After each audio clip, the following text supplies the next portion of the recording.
Zer landu duzue gaur entrenamenduan? Landu dugu lana guztiok. Vale. Eta zein ariketa egiten sentitu zara erosoen? Partio bat jolastu.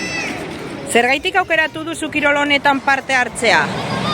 Niretzat futbola gustatzen zaidalako. Zer landu duzue gaur entrenamenduan? Partido bat, egin dugu nola gol portero bat, baina pizkatxo bat diferente dagoela defentsa bat, eta bi jokalari sartu behar duena, eta atezen bat, eta nik izan naiz atezeina, eta gero partiduak gaur horren jolaztu. Zein ariketa egiten sentitu zara erosoen? Partidoan se gustatzen gehiago. Eta zergaitik aukeratu duzu kirol honetan parte hartzea?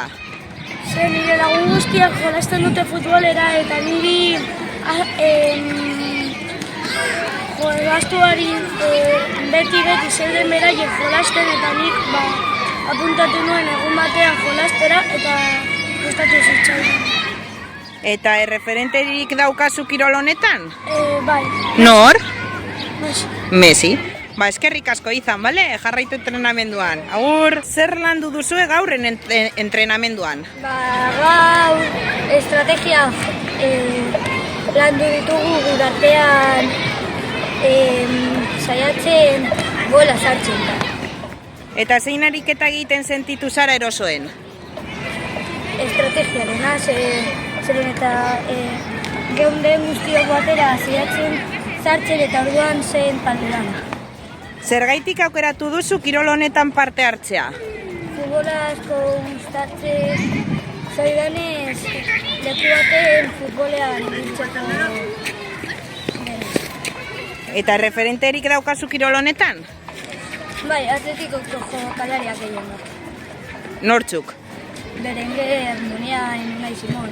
Bale, zer landu duzue gaurren entrenamenduan? Pasak egin eta gero bota. Eta zein ariketa egiten sentitu zara erosoen? Honetan partiduan.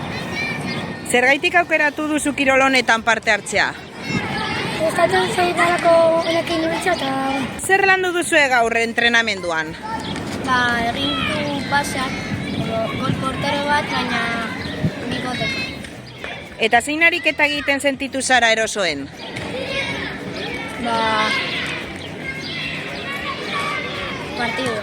Partiduan, bale? Eta zergaitik aukeratu duzu kirol honetan parte hartzera? Nire lagunak jolasten zuten eta divertigarria zeuden. Bale? Eta referenterik daukazu kirol honetan? Gustatzen zait asko Unai Simon. Eta zein ariketa egiten sentitu zara erosoen? Partidua. Zergaitik aukeratu duzu kirol honetan parte hartzea? Gustokoa dut eta denak esaten dute zera como hobea eta al final jolazten dut.